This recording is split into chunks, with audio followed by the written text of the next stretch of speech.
Hi hello ಎಲ್ಲರಿಗೂ ನಮಸ್ಕಾರ. Welcome to my YouTube channel at Jyothis ನಳಪಾಕ.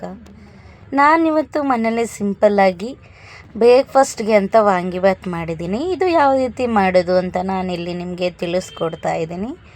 ಮೊದಲಿಗೆ ಕಡಾಯಿ ಕಾಯೋದಕ್ಕಿಡಬೇಕು. ಇದಕ್ಕೆ ಒಂದು 2 ಸ್ಪೂನಷ್ಟು ಎಣ್ಣೆ ಹಾಕಬೇಕು. ತುಪ್ಪ ಇಷ್ಟಪಡೋರು 1 ಸ್ಪೂನ್ ತುಪ್ಪ ಹಾಕ್ಕೊಳ್ಳಿ. ಎಣ್ಣೆ ಇಷ್ಟಪಡೋರು ಎಣ್ಣೆನೇ ಇರಲಿ. ಈಗ ಇದಕ್ಕೆ 1 ಸ್ಪೂನಷ್ಟು ಸಾಸಿವೆ ಹಾಕ್ಕೊತಾ ಇದ್ದೀನಿ.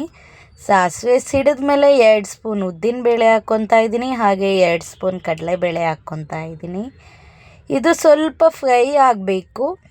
ಈಗ ನಾನು ಇದಕ್ಕೆ ಒಂದು 2 ಎಕ್ಕೆ ಕರಿಬೇವಿನ ಸೊಪ್ಪು, 1 ಗುಂಟೂರು ಮೆಣಸಿನ್ಕಾಯಿ, 1 ಬಾಡಿಗೆ ಮೆಣಸಿನ್ಕಾಯಿ ಹಾಕ್ಕೊಂಡಿದ್ದೀನಿ. ಈಗ ಇಷ್ಟು ಹಾಕಿದ್ರೆ ಸಾಕಾಗುತ್ತೆ. ಈ ಕ್ವಾಂಟಿಟಿ ಬಂದು 1 2ರಿಂದ 3 ಆಗುತ್ತೆ. ಆ್ಯಕ್ಚುಲಿ ನಾನು ಇದಕ್ಕೆ 2 ಸೈಜ್ ಆನಿಯನ್ನ ಸಣ್ಣದಾಗಿ ಕಟ್ ಮಾಡಿ ಇಟ್ಕೊಂಡಿದ್ದೀನಿ. ಸಣ್ಣದಾಗಿ ಅಂದರೆ ಉದ್ದದಾಗಿ ಕಟ್ ಮಾಡಿದ್ದೀನಿ. ನೀವು ಯಾವ ಸೈಜ್ ಬೇಕಾದರೂ ಯೂಸ್ ಮಾಡ್ಕೊಬೋದು. ಆ್ಯಕ್ಚುಲಿ ವಾಂಗಿಬಾತು ಕ್ಯಾಪ್ಸಿಕಮಲ್ಲೂ ಕೂಡ ಮಾಡ್ತಾರೆ, ಅದು ಕೂಡ ತುಂಬ ಚೆನ್ನಾಗಿರುತ್ತೆ.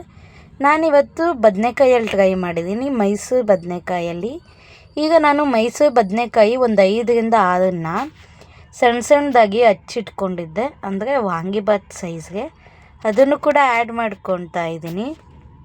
ನೀವು ಬೇಕಾದರೆ ಕ್ಯಾಪ್ಸಿಕಮ್ ಕೂಡ ಯೂಸ್ ಮಾಡ್ಬೋದು, ಇಲ್ಲಾಂದರೆ ನಾರ್ಮಲ್ ಬದನೆಕಾಯಿ ಇರುತ್ತಲ್ಲ ಅದು ಕೂಡ ಯೂಸ್ ಮಾಡ್ಬೋದು. ಇದು ಆಲ್ಮೋಸ್ಟ್ ಈ ಬದನೆಕಾಯಿನ ವಾಂಗಿಬಾತ್ಗೆ ಯೂಸ್ ಮಾಡೋದು. ಈಗ ಇದನ್ನು ಹಾಕಿ ಚೆನ್ನಾಗಿ ಮಿಕ್ಸ್ ಮಾಡ್ಕೊತಾ ಇದ್ದೀನಿ. ಒಬ್ಬೊಬ್ರು ಏನು ಮಾಡ್ತಾರೆ ಅಂದರೆ ಫಸ್ಟೇ ಎಣ್ಣೆಯಲ್ಲಿ ಫ್ರೈ ಮಾಡ್ಕೊಂಬಿಡ್ತಾರೆ ಬದನೆಕಾಯಿನ. ಆ ಥರ ಮಾಡಿಕೊಂಡ್ರೆ ತಿನ್ನಬೇಕಾದ್ರೆ ಒಂಚೂರು ಕ್ರಂಚಿನೆಸ್ ಸಿಗೋದಿಲ್ಲ. ಈ ಥರ ಮಾಡಿದ್ರೆ ತುಂಬ ಚೆನ್ನಾಗಿರುತ್ತೆ. ಆಯಿಲ್ ಕೂಡ ಸೇವ್ ಆಗುತ್ತೆ ಮತ್ತು ಹೆಲ್ತ್ಗೂ ಕೂಡ ತುಂಬಾ ಇಂಪಾರ್ಟೆಂಟು. ಈಗ ಇದಿಷ್ಟು ಹಾಕಿ ಚೆನ್ನಾಗಿ ಮಿಕ್ಸ್ ಮಾಡ್ತಾಯಿದ್ದೀನಿ. ನೀವು ಬೇಕಾದರೆ ಇದಕ್ಕೆ ಗೋಡಂಬಿ ಕೂಡ ಆ್ಯಡ್ ಮಾಡ್ಕೊಬೋದು, ತುಂಬ ಚೆನ್ನಾಗಿರುತ್ತೆ ಫ್ಲೇವರು. ಅಥವಾ ದಮ್ ಕಟ್ಟಿ ಕೂಡ ಮಾಡ್ತಾರೆ ವಾಂಗಿಬಾತು, ಆ ಟೈಪಲ್ಲಿ ಕೂಡ ಮಾಡ್ಕೊಬೋದು. ಈಗ ಬದನೆಕಾಯಿ ಸ್ವಲ್ಪ ಬೆಂದಿದೆ, ಅಂದರೆ ಮೀಡಿಯಮ್ ಬೇಯಿಸ್ಕೊಳ್ಳಿ, ಆಫ್ ಬಾಯ್ಲ್ ಥರ. ಯಾಕೆ ಅಂದರೆ ಆಫ್ ಬಾಯ್ಲಲ್ಲೇ ತುಂಬಾ ನ್ಯೂಟ್ರಿಷನಲ್ ವ್ಯಾಲ್ಯೂಸ್ ಇರುತ್ತೆ ಫುಲ್ ಬಾಯ್ಲ್ಗಿನ್ನ. ಈಗ ಬದನೆಕಾಯಿ ಇಷ್ಟು ಬೆಂದಿದೆ, ಇಷ್ಟು ಬೆಂದರೆ ಸಾಕಾಗುತ್ತೆ. ಈಗ ನಾನು ಇದಕ್ಕೆ ಮನೆಯಲ್ಲೇ ರೆಡಿ ಮಾಡಿ ಇಟ್ಕೊಂಡಿದ್ದೆ ವಾಂಗಿಬಾತ್ ಪೌಡರು, ಅದನ್ನು ಆ್ಯಡ್ ಮಾಡ್ತಾಯಿದ್ದೀನಿ. ವಾಂಗಿಬಾತ್ ಪೌಡರು ನನ್ನ ವಿಡಿಯೋದಲ್ಲಿ ಅಪ್ಲೋಡ್ ಮಾಡಿದ್ದೀನಿ, ನನ್ನ ಚಾನಲಲ್ಲಿ ಚೆಕ್ ಮಾಡ್ತೀವಿ. ಆ್ಯಕ್ಚುಲಿ ತುಂಬಾ ಚೆನ್ನಾಗಿ ಬಂದಿತ್ತು ವಾಂಗಿಬಾತು. ಅಂಗಡೀಲಿ ಯಾವ ಟೇಸ್ಟ್ ಬರುತ್ತೆ ಅನ್ನೋದು ಮರೆತೋಗ್ಬಿಟ್ಟಿದೆ ನನಗೆ. ನಾರ್ಮಲಾಗಿ ಮಾಡಿದ್ದೆ. ಈಗ ಇದಕ್ಕೆ ರುಚಿಗೆ ತಕ್ಕಷ್ಟು ಉಪ್ಪು ಹಾಕ್ಕೊಬೇಕು. ಉಪ್ಪನ್ನು ನೋಡ್ಕೊಂಡು ಹಾಕ್ಕೊಳ್ಳಿ. ಅನ್ನಕ್ಕೆ ಕೂಡ ಉಪ್ಪು ಹಾಕ್ಕೊತೀವಿ, ಗೊಜ್ಜು ಕೂಡ ಹಾಕ್ಕೊತೀವಲ್ಲ, ಸಮ ಇರಬೇಕು. ಉಪ್ಪು ಜಾಸ್ತಿ ಆದರೆ ತುಂಬ ಚೆನ್ನಾಗಿರೋದಿಲ್ಲ, ಅದಕ್ಕೋಸ್ಕರ ಅಷ್ಟೇ. ಈಗ ನಾನು ಇದಕ್ಕೆ ಹುಣಸೆ ಹಣ್ಣಿನ ರಸ ಹಾಕ್ಕೊತಾ ಇದ್ದೀನಿ. 1 ಗೋಲಿ ಸೈಜಷ್ಟು ಹುಣಸೆ ಹಣ್ಣು ತೊಗೊಂಡು ಅದರಲ್ಲಿ ರಸ ತೆಗೆದುಬಿಟ್ಟು ಹಾಕ್ಕೊತಾ ಇದ್ದೀನಿ. ಈ ಥರ ಮಾಡೋದ್ರಿಂದ ಟೇಸ್ಟ್ ಫ್ಲೇವರ್ಫುಲ್ಲಾಗಿ ಬರುತ್ತೆ ಮತ್ತು ಚೆನ್ನಾಗಿ ಕೂಡ ಇರುತ್ತೆ. ಈಗ ಇದಕ್ಕೆ ನಾನು ಕೊತ್ತಂಬರಿ ಸೊಪ್ಪನ್ನ ಸಣ್ಣದಾಗಿ ಹಚ್ಚಿ ಹಾಕ್ಕೊತಾ ಇದ್ದೀನಿ. ನೋಡಿ, ಈಗ ಒಂದು 5ರಿಂದ 10 ನಿಮಿಷದೊಳಗಡೆ ರೆಡಿ ಆಗಿಬಿಡುತ್ತೆ ಐಟಮ್ಸ್ ಎಲ್ಲ ಹಚ್ಚಿಟ್ಕೊಂಡಿದ್ರೆ, ಅಂದರೆ ಬದನೆಕಾಯಿ, ಆನಿಯನ್ನು.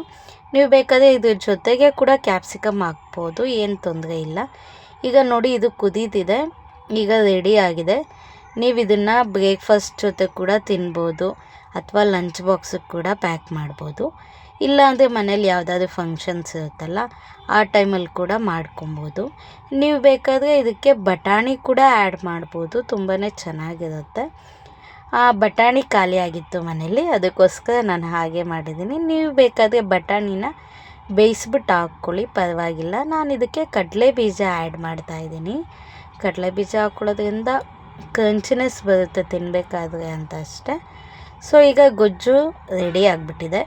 ಈಗೇನಿದು ಗೊಜ್ಜನ್ನ ಸ್ವಲ್ಪ ಎಷ್ಟು ಬೇಕೋ ಅಷ್ಟಕ್ಕೆ ಮಾತ್ರ ಮಿಕ್ಸ್ ಮಾಡ್ಕೊಳ್ಳಿ, ಇನ್ನು ಮಿಕ್ಕಿದ್ದು ಎತ್ತಿಟ್ಕೊಳ್ಳಿ. ಇದು ಒಂದು 5 to 6 ಮೆಂಬರ್ಸ್ಗಾಗುತ್ತೆ. ಈ ಕ್ವಾಂಟಿಟಿ ಬಂದು ನಾನು ಒಬ್ರಿಗಾಗೋಷ್ಟು ಮಾತ್ರ ಕಲಿಸ್ಕೊತಾ ಇದ್ದೀನಿ. ಈಗ ಇದಕ್ಕೆ ಒಂದು ಸ್ವಲ್ಪ ರೈಸ್ ಆ್ಯಡ್ ಮಾಡ್ಕೊತಾ ಇದ್ದೀನಿ. ಆ್ಯಡ್ ಮಾಡಿಕೊಂಡು ಚೆನ್ನಾಗಿ ಮಿಕ್ಸ್ ಮಾಡಬೇಕಾಗತ್ತೆ. ಅನ್ನ ಆರಿದ್ರೆ ತುಂಬ ಚೆನ್ನಾಗಿರುತ್ತೆ, ಬಿಸಿ ಇದ್ದರೆ ಒಡ್ಕ ಬಂದುಬಿಡುತ್ತೆ, ಅಂದರೆ ಉದ್ರುದ್ರಾಗಿ ಬರಲ್ಲ ಅಂತ ಅಷ್ಟೇ. ಈಗ ಇದನ್ನು ಚೆನ್ನಾಗಿ ಮಿಕ್ಸ್ ಮಾಡ್ಕೊತಾ ಇದ್ದೀನಿ.